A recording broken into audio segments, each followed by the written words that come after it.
A drone attack on a base in Jordan has killed 3 American troops, while at least 34 U.S. soldiers are said to be injured in the attack. It is the first time American military personnel have been killed by hostile fire in the West Asian region since the start of the Gaza war. According to the U.S. officials, the attack took place at a remote logistics outpost in northeast Jordan called Tower 22. That is along the country's shared borders with Syria and Iraq, where about 3,500 U.S. troops are stationed in Jordan.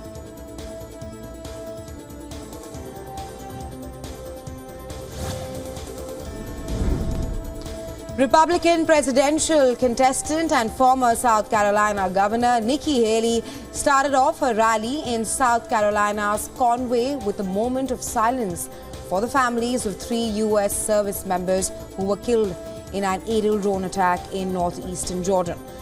In the race to the White House, Haley is trying to gain momentum against Donald Trump after securing 3rd place in the Iowa caucuses and 2nd place in New Hampshire.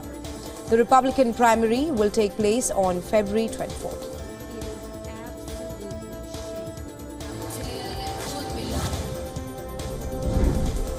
Hundreds of pro-Palestinian demonstrators staged protests by blocking streets in North Carolina's Raleigh. Dressed in Palestinian scarves, the demonstrators raised "Free Palestine" slogans while holding placards highlighting Israeli occupation. Notably, Raleigh has been witnessing pro-Palestine protests almost every Sunday ever since the war between Israel and the Hamas militants began. The police officers blocked the road after demonstrators attempted to use a vehicle to lead the march down the street.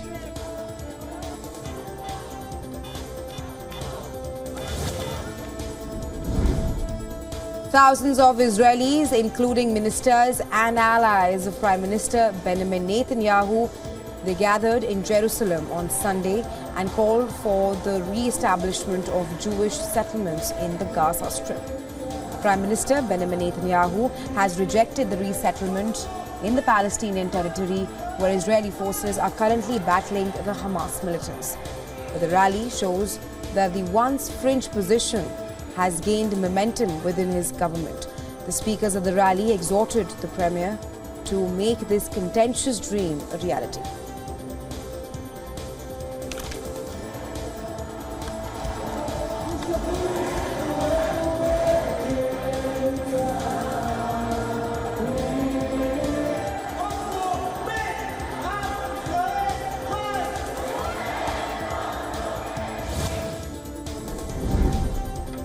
Iran carried out the death sentence of 4 people on the charges of spying for the Israeli intelligence operation.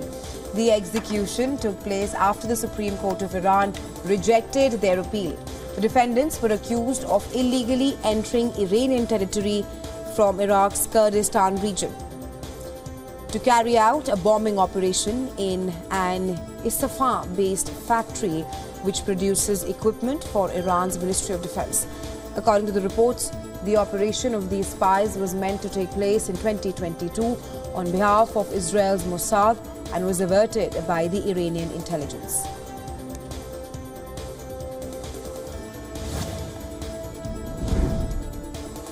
Amid the ongoing tensions followed by armed strikes between Iran and Pakistan, Iranian Foreign Minister Hossein Amir-Abdollahian met his Pakistani counterpart Jalil Abbas Gilani in Islamabad. Gilani said that terrorism has been a major problem for both the nations and both the sides agreed to adopt the existing mechanism between institutions. While Iranian Foreign Minister Abdullahian expressed his support to Palestine and said both Pakistan and Iran have suffered due to terrorism in recent years. Abdullahian further added that he will continue to implement security arrangements between Iran and Pakistan security officials. On January 16th, Iran launched missiles in southwestern Pakistan's militant bases, followed by Pakistan's retaliatory attacks on January 18th. Now, these tit-for-tat strikes were the highest profile cross-border intrusions in recent years. Allahu Akbar. Ahead of the 2024 Pakistan Assembly elections, former three-time Prime Minister Nawaz Sharif's party, PMLN, and Bilawal Bhutto Zardari's Pakistan People's Party have released their respective election manifestos.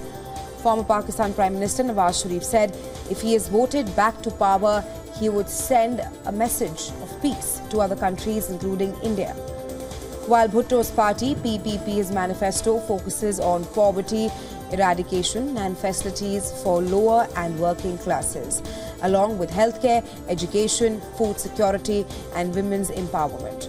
Pakistan will go to polls on February 8th.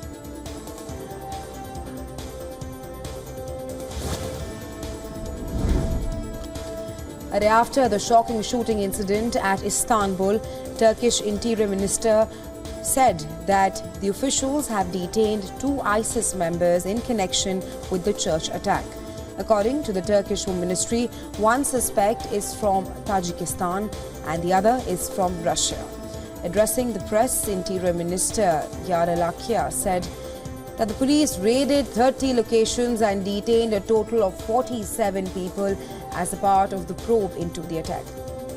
He further said that Turkey will never tolerate those who try to disrupt the peace of our country.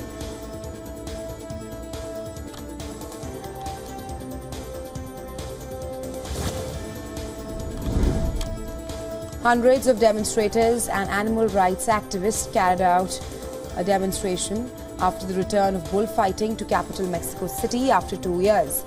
The demonstrators gathered near the city's plaza, Mexico Bull Ring, and chanted, "Torture is not art and yes to bulls, no to bullfighting." The first bullfight was organized after the country's Supreme Court paved the way for the spectacle's return in December last year. Notably, bullfights have been held in Mexico since the 16th century, while a ruling suspended bullfighting in 2022 as a precautionary measure. The apex court struck that decision down.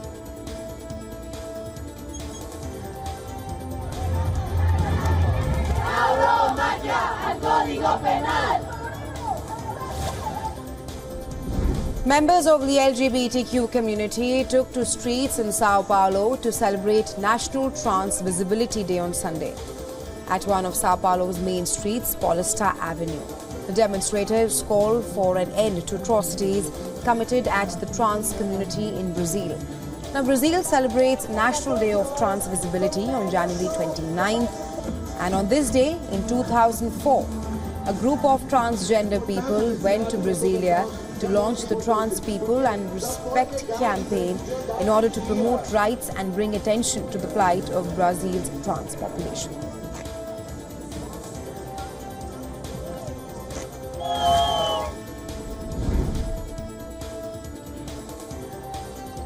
Trouble seems to be building up for Maldivian President. The Maldives MDP parliamentary group has agreed to submit impeachment against President Hanumandwj. According to the reports, a lawmaker from MDP in partnership with the Democrats have gathered enough signatures for an impeachment motion. The ruckus began after opposition MPs were barred from entering the parliamentary chamber, that is by the ruling party MPs, during the vote on President Moizu's new cabinet. Late-night session of Maldives Parliament resumed, however. It was overshadowed by the standoff between the members. This comes amid strained diplomatic tensions between New Delhi and Malian.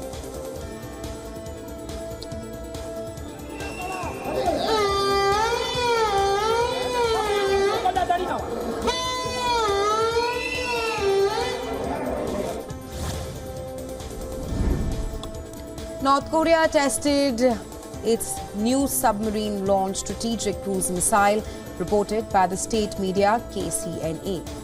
The launch test took place on Sunday, with North Korean leader Kim Jong-un witnessing the missile launch.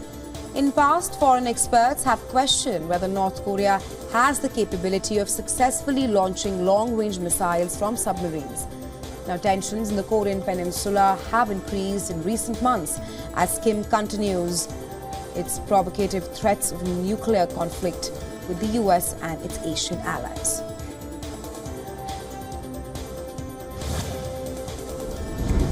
Japan's moon lander has come back to life 9 days after it went silent. It had earlier run out of power. Officials in the Japanese agency have now reasoned that the lander could not charge because it may have toppled, because of which it could not get direct sunlight to recharge. The solar panels on the lander were at an angle that could not efficiently receive sunlight, and it took the lander 9 days to recharge its batteries and establish communication. The Japan Aerospace Exploration Agency, or JAXA, re-established communication for investigating moon late on Sunday. The probe's touchdown made Japan the 5th country to put a spacecraft on the moon.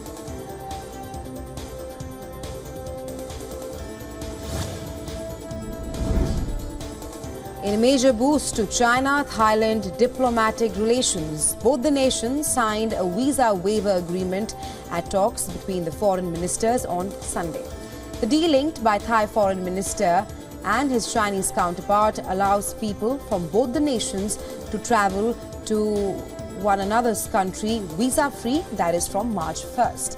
Thai officials hope that the deal will encourage more Chinese to come and boost the kingdom's important tourism sector, which has struggled to bounce back from the COVID-19 pandemic.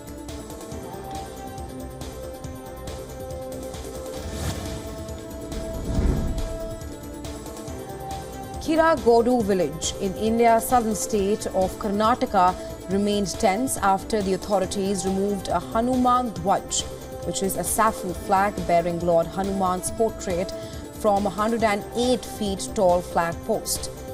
The incident led to a political confrontation between the state government and the opposition party in the state.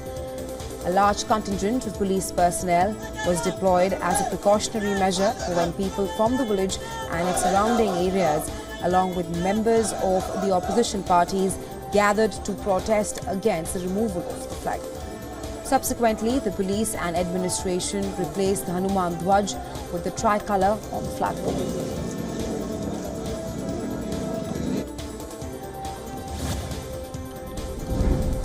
In a startling revelation, it has been uncovered that certain iPhone features were exploited by third-party apps, leading to major security breaches. Tech giants like Facebook, TikTok, Instagram and Threads have reportedly utilized push notifications to gather user data without explicit permissions. Despite Apple's reputation for strict security measures, a recent report exposed the exploitation of in-app ads to collect sensitive information from iPhone users.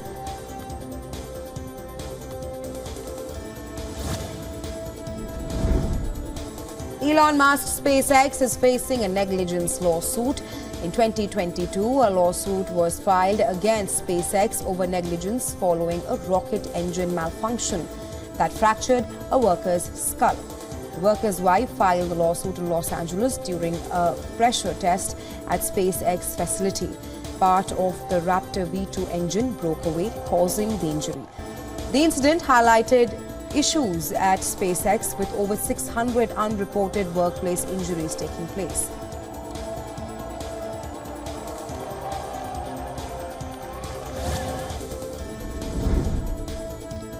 A recent Kaspersky report warns of increased cyber attack risks on children through AI apps, online games and smart homes. Kids using AI tools with inadequate cybersecurity measures face threats like age, inappropriate content, malicious attacks on young online gamers. They exploit trust for personal information. The report says that smart home devices expose children to cybercriminal contact, risking financial data loss or harm. The report urges parents to discuss online safety, set clear boundaries and enforce strict guidelines as well.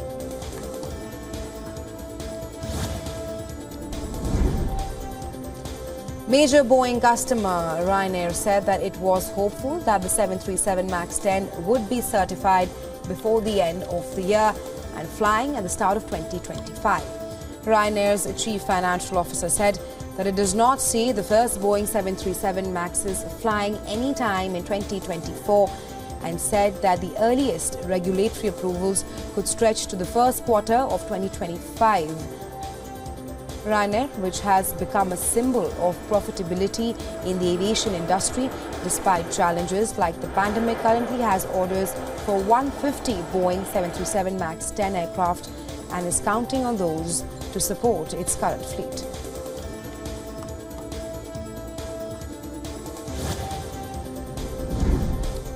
Growing alarm over Chinese industrial overcapacity flooding the European Union with cheap products is opening a new front in the West trade war with Beijing.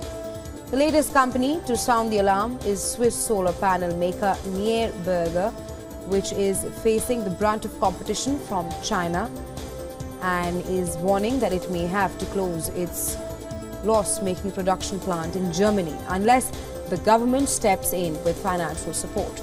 The company said Chinese manufacturers were selling goods in Europe far below their own production costs because the solar industry in China had been strategically subsidized with hundreds of billions of dollars for years.